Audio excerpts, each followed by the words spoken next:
Iran membuka wacana kontroversial dengan rencana memungut biaya atau pajak bagi kapal yang melintasi Selat Hormuz, jalur vital yang dilalui sekitar 20% pasokan minyak dunia. Kebijakan ini dinilai berpotensi menghasilkan pendapatan puluhan miliar dolar sekaligus mengguncang tatanan perdagangan global. Dalam laporan Reuters, pejabat Iran disebut tengah mempertimbangkan skema pungutan terhadap kapal tanker yang melintas sebagai bagian dari strategi pasca konflik dengan Amerika Serikat dan Israel. Skema ini bahkan dikaitkan dengan upaya memperkuat kontrol Iran atas jalur energi paling strategis di dunia.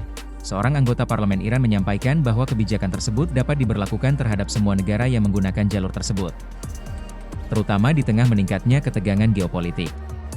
Ia menilai Selat Hormuz bisa menjadi sumber pendapatan baru bagi negara. Dalam implementasinya, Iran disebut mempertimbangkan tarif yang besar untuk setiap kapal. Bahkan, laporan menyebut biaya bisa mencapai jutaan dolar per kapal tanker, tergantung jenis dan muatan yang dibawa. Selain itu, Iran juga berencana menerapkan sistem pengawasan ketat terhadap kapal yang melintas, termasuk inspeksi dan pengaturan jalur pelayaran.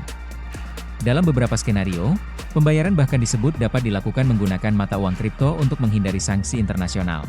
Namun, rencana ini menuai penolakan keras dari komunitas internasional. Sejumlah negara barat dan organisasi maritim menilai pungutan tersebut melanggar prinsip kebebasan navigasi internasional yang selama ini berlaku di jalur laut strategis seperti Selat Hormuz. Pejabat Uni Eropa dan negara-negara G7 juga menegaskan bahwa jalur tersebut tidak boleh dikendalikan sepihak oleh satu negara.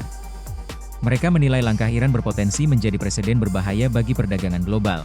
Di sisi lain, Iran membela kebijakan tersebut dengan alasan kedaulatan wilayah.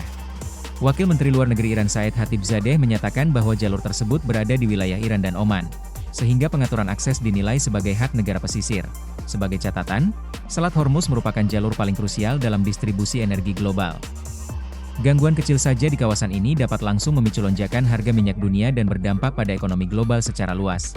Dengan potensi pemasukan besar di satu sisi dan risiko konflik global di sisi lain, kebijakan ini menjadi pertaruhan besar bagi Iran, antara peluang ekonomi dan tekanan geopolitik yang semakin kuat.